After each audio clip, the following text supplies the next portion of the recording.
இன்றைக்கி பார்த்திங்கன்னா எதை பற்றி பார்க்க போகிறோம்னா டிஎன்பிஎஸ்சி குரூப் 1 எக்ஸாம் இருக்குல்ல, அது வந்து நாளைக்கு வந்து நோட்டிஃபிகேஷன் விட போகிறாங்க.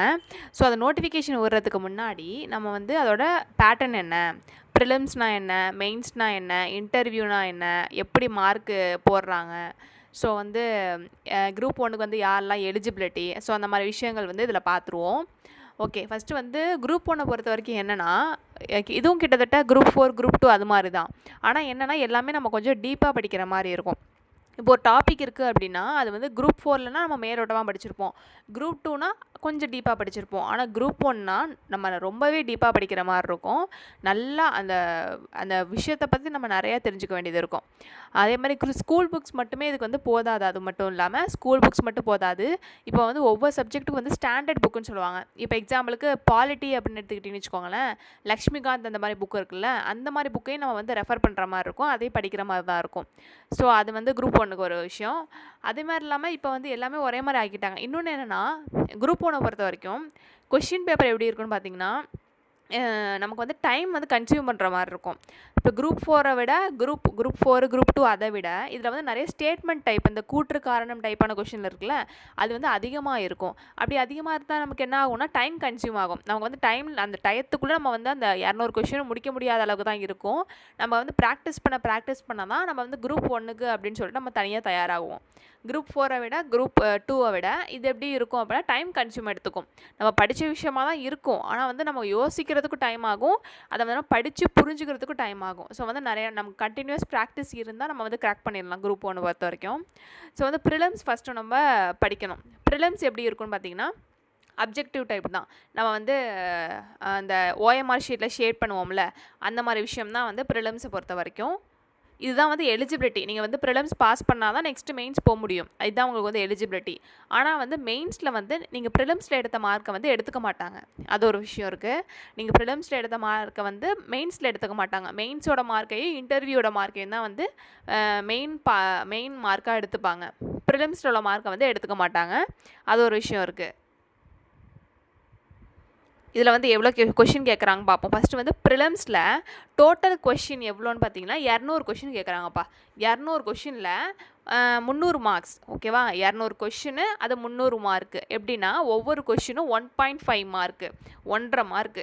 அதாவது ஒரு கொஷின் நீங்கள் கரெக்டாக எழுதிட்டீங்க அப்படின்னா அது வந்து 1.5 மார்க்கு, அப்படின்னா வந்து 300 மார்க்கு. இப்போ வந்து அது எப்படின்னா 3 மணி நேரம், எப்பொழுது போல் குரூப் 4 குரூப் 2 எப்போல்லாம் எழுதுகிறோமோ அதே மாதிரி இதுக்குமே வந்து 3 மணி நேரம் தான். ஆனால் இதில் முக்கியமான விஷயம் என்னென்னு பார்த்தீங்கன்னா, இதில் தமிழ் இருக்காது. அதாவது சப்ஜெக்ட் பேப்பர் கிடையாது.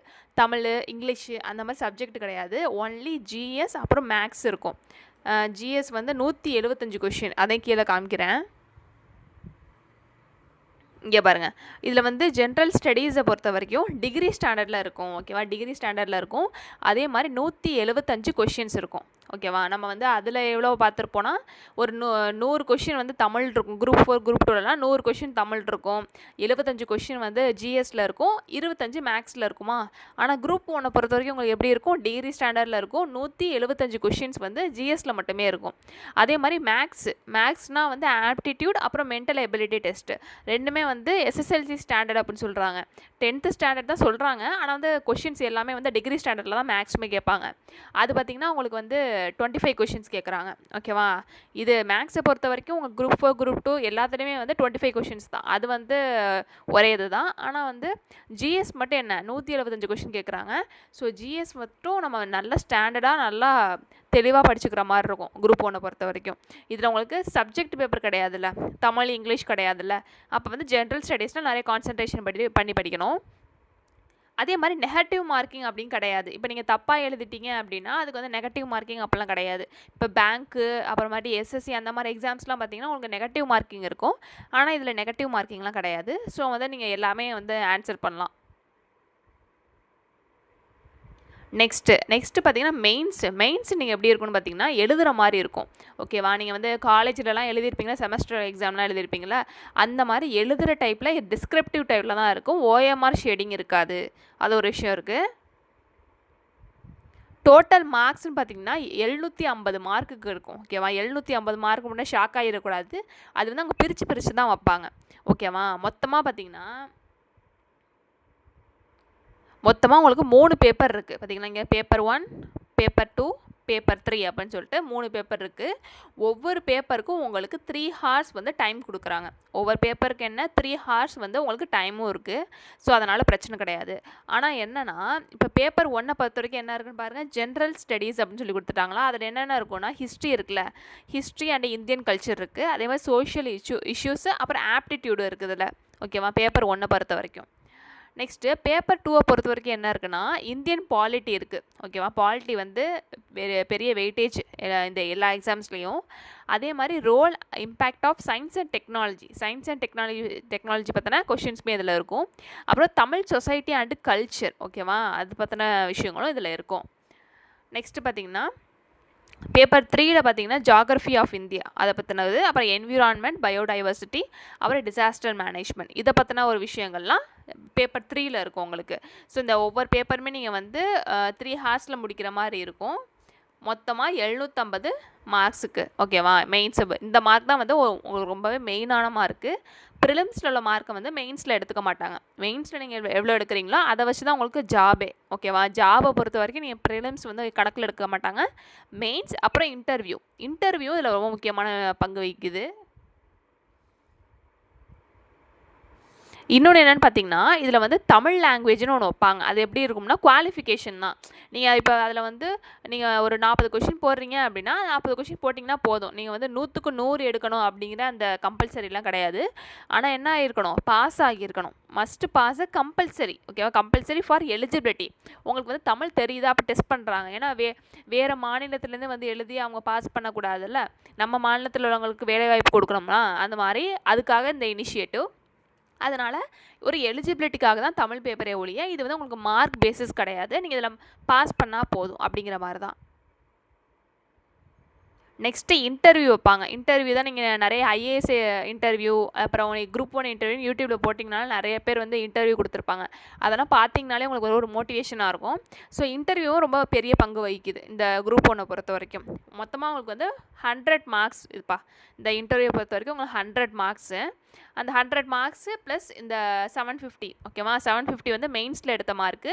அதே மாதிரி 100 மார்க் பார்த்திங்கன்னா இன்டர்வியூ. இது ரெண்டுத்தையுமே சேர்த்து 850 மார்க்கு தான் உங்களுடைய அந்த ஜாபை வந்து தீர்மானிக்குது. நீங்கள் வந்து ரேங்க் 1ஆ ரேங்க் 2ஆ, நீங்கள் வந்து டெப்யூட்டி கலெக்டரா, இந்த மாதிரி விஷயங்களை வந்து தீர்மானிக்கிறதே இந்த லாஸ்ட் ஃபைனல் மார்க் தான். நம்ம இது வரைக்கும் அந்த எக்ஸாம் பேட்டர்ன் என்னென்னு பார்த்தாச்சு. இது என்னென்னு பார்த்தீங்கன்னா சிலபஸ். ஓகேவா, நீங்கள் சிலபஸ் வந்து குரூப் 4 குரூப் 2 படிக்கிற மாதிரி தான் இருக்கும்.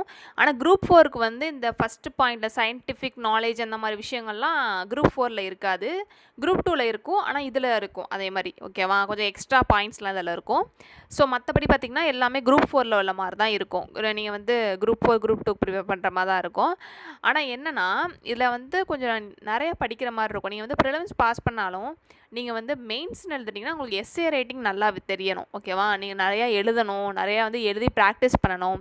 ஸோ நீங்கள் வந்து ப்ரிலிம்ஸ் பாஸ் நீங்கள் வந்து மெயின்ஸுக்கு இது குரூப் 1க்கு நீங்கள் வந்து ப்ராக்டிஸ் பண்ணுறீங்க அப்படின்னா சைட் பை சைட் நீங்கள் என்னத்துக்கு ப்ராக்டிஸ் பண்ணணும், மெயின்ஸுக்கான டிஸ்கிரிப்டிவ் பேப்பருக்கும் நீங்கள் வந்து ப்ராக்டிஸ் பண்ணணும்.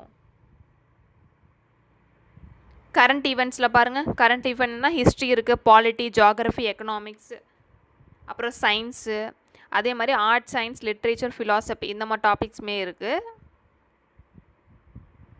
ஜியாகிரஃபியும் எப்பொழுதும் போல் நம்ம படிக்கிறது தான். ஓகேவா, ஸ்கூல் புக்ஸு, அப்புறம் எக்ஸ்ட்ரா வந்து வெளியில் படிக்கிற மாதிரியும் இருக்கும். அப்புறம் history and culture of India.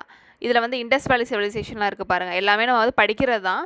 ஆனால் என்ன கொஞ்சம் டீப்பாக படிக்கிற மாதிரி இருக்கும். ப்ரிலிம்ஸுக்கு கூட நீங்கள் வந்து ரொம்ப டீப்பாக படிக்கிற மாதிரி இருக்காது. நீங்கள் ஸ்கூல் புக்ஸு அப்புறம் கொஞ்சம் வெளில ரெஃபர் பண்ணாலே கொஞ்சம் பாஸ் பண்ணுற மாதிரி தான் இருக்கும். ஆனால் என்னென்னு பார்த்தீங்கன்னா டிஸ்கிரிப்டிவ் அந்த மெயின்ஸ் எழுதுகிறோம்ல அதுக்கு தான் நமக்கு வந்து நிறைய ப்ராக்டிஸ் தேவைப்படும். ப்ரிலிம்ஸ் கூட நம்ம வந்து நல்லா படித்தோம் அப்படின்னு நம்ம ரொம்ப டெடிக்கேட்டடாக படித்தோன்னு வச்சுக்கோங்களேன், பாஸ் பண்ணிடலாம். ஆனால் அந்த மெயின்ஸுக்கு நமக்கு நிறையா வந்து ப்ராக்டிஸ் வேணும். நிறைய டிஸ்கிரிப்டிவ்னால எழுதி நிறைய ப்ராக்டிஸ் பண்ணணும். அதே மாதிரி இந்தியன் பாலிட்டி பாருங்கள், கான்ஸ்டியூஷன் ஆஃப் இந்தியா, இதெல்லாம் வந்து லக்ஷ்மிகாந்த் நம்ம படித்தாலே போதுமானது. நீங்கள் வந்து இங்கிலீஷ் மீடியமாக இருந்தால் லக்ஷ்மிகாந்த் நீங்கள் ரெஃபர் பண்ணாலே போதுமானது. தமிழ் மீடியத்துக்குமே வந்து பிரகதீஸ்வர் அந்த மாதிரி புக்லாம் சொல்கிறாங்க. ஸோ நீங்கள் அதையும் ரெஃபர் பண்ணிக்கலாம். ஸோ இந்தியன் பாலிட்டியும் இதில் பெரிய பங்கு வகிக்குது. நிறைய மார்க் வந்து இதுலேயுமே உண்டு. நெக்ஸ்ட் பார்த்தீங்கன்னா இந்தியன் எக்கானமி அதுவுமே வந்து ரொம்ப இம்பார்ட்டன்ட் சப்ஜெக்ட் ஆயிடுச்சு. முன்னாடிலாம் வந்து எக்கானமியில் கம்மியான கொஷின்ஸ் தான் கேட்பாங்களா, ஆனால் இப்போ எப்படி ஆக்கிட்டாங்க, நிறையா கொஷின்ஸ் கேட்க ஆரம்பிச்சிட்டாங்க. ஸோ இதுவுமே இம்பார்ட்டண்டான டாபிக் தான். இந்தியன் நேஷ்னல் மூமெண்ட் இது வந்து மாடர்ன் இந்தியா சம்மந்தப்பட்டது, இதுவுமே இம்பார்ட்டன்ட் தான். நெக்ஸ்ட் தான் ஹிஸ்ட்ரி, கல்ச்சர், ஹெரிட்டேஜ், அப்புறம் சோசியோ பொலிட்டிக்கல், தமிழ்நாடு பார்த்தோன்னா ஹிஸ்ட்ரி, இதெல்லாம் வரலாறுகள். டெவலப்மெண்ட் அட்மினிஸ்ட்ரேஷன் இன் தமிழ்நாடு அதை பற்றினது, இது வந்து யூனிட் 9 வச்சுருக்காங்க. லாஸ்ட்டாக பார்த்தீங்கன்னா மேக்ஸ் எப்பொழுதும் போல் நம்ம வந்து குரூப் 4 குரூப் 2க்கு என்ன படிக்கிறோமோ அதுதான். எக்ஸ்ட்ரா வந்து இதில் வேறு எதுவுமே எக்ஸ்ட்ரா கொடுக்கல. மேக்ஸ் பொறுத்த வரைக்கும் டாபிக்ஸ் வந்து வேறு எதுவுமே எக்ஸ்ட்ரா கொடுக்கல. நம்ம எப்பொழுதும் படிப்போமோ அது மாதிரி தான் கேட்டிருக்காங்க. தமிழ்லையும் பார்த்துக்கோங்க, அதே தான்.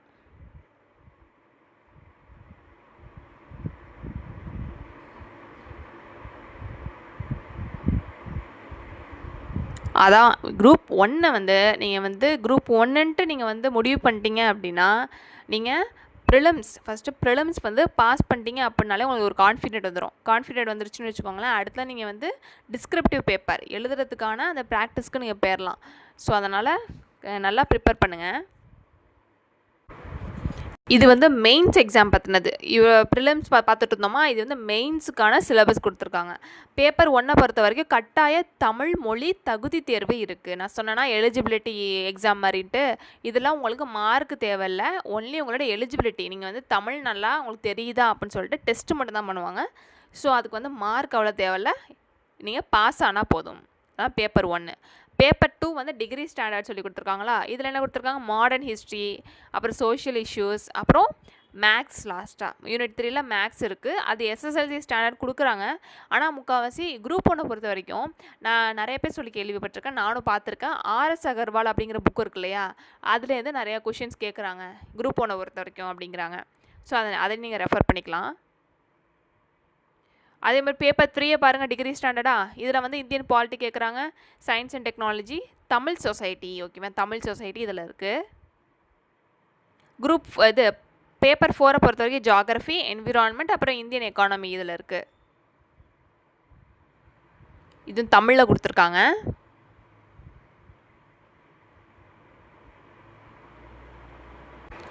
இதெல்லாம் பார்த்திங்கன்னா மெயின்ஸுக்கான ஒரு சிலபஸ். நம்ம வந்து ஃபஸ்ட்டு ப்ரிலிம்ஸுக்கான அந்த சிலபஸ் பார்த்துட்டு இருந்தோமா, இது மெயின்ஸுக்கு வந்து எங்கேருந்தெல்லாம் எடுக்கிறாங்க. இப்போ மாடர்ன் ஹிஸ்ட்ரி ஆஃப் இந்தியா அப்படின்னு சொல்லி கொடுத்துருக்காங்களா, இதெல்லாம் வந்து என்னென்ன டாபிக்ஸ் வந்து நீங்கள் எஸ்ஸே எழுதுகிற மாதிரி இருக்குங்கிற மாதிரி கொடுத்துருக்காங்க. ஒன்றும் இல்லை, அதில் நம்ம படித்ததை வந்து அப்படியே டாப்பிக்காக கொடுத்துருக்காங்க. இப்போ இதில் பாருங்கள், அட்வென்ட் ஆஃப் யூரோப்பியன்லாம் நம்ம படிச்சிருப்போம், குரூப் 4 குரூப் 2லையும் படிச்சிருப்போமா, அதான் இதில் கேட்டிருக்காங்க பாருங்கள். அதே மாதிரி 1857 ரிவோல்ட்டு எல்லாமே நம்ம வந்து குரூப் 4ல் படித்த விஷயங்கள்லாம் அதில் கேட்டிருப்பாங்க. ஆனால் இதில் என்ன இருக்கணும், எழுதணும், டிஸ்கிரிப்டிவ் பேப்பர் எஸ்ஏ மாதிரி எழுதுகிற விஷயமா இருக்கும். ஓகே, இதோட இந்த வீடியோ முடிச்சுக்கிறேன். அதே மாதிரி நீங்கள் வேறு ஏதாச்சும் நிறைய டவுட்ஸ் இருந்துச்சு அப்படின்னா, நீங்கள் வந்து கூகுளில் நீங்கள் குரூப் 1 சிலபஸ் அப்படின்னு சொல்லிட்டு நீங்கள் போட்டிங்கனாலே ஃப்ரீயாகவே பிடிஎஃப் இருக்கும். நீங்கள் அதை டவுன்லோட் பண்ணி நீங்கள் வந்து பொறுமையாகவே படித்து பார்க்கலாம். பொறுமையாக படித்து பார்த்தீங்கன்னா எந்தெந்த சிலபஸ் இருக்குது, எப்படிலாம் படிக்கணும், மெயின்ஸுக்கு என்னென்ன டாபிக் இருக்குது, ப்ரிலிம்ஸுக்கு என்னென்ன டாபிக் இருக்குது அப்படின்னு சொல்லிட்டு வரிசையாக இருக்கும். நீங்கள் வந்து கூகுளில் வந்து சர்ச் பண்ணிங்கனாலே ஃபஸ்ட்லேயே வரும். உங்களுக்கு தமிழ்நாடு கவர்மெண்ட் அந்த வெப்சைட்லேயே வந்து ஃப்ரீயாக போட்டிருப்பாங்க பிடிஎஃப், அதிலே நீங்கள் டவுன்லோட் பண்ணிக்கலாம்.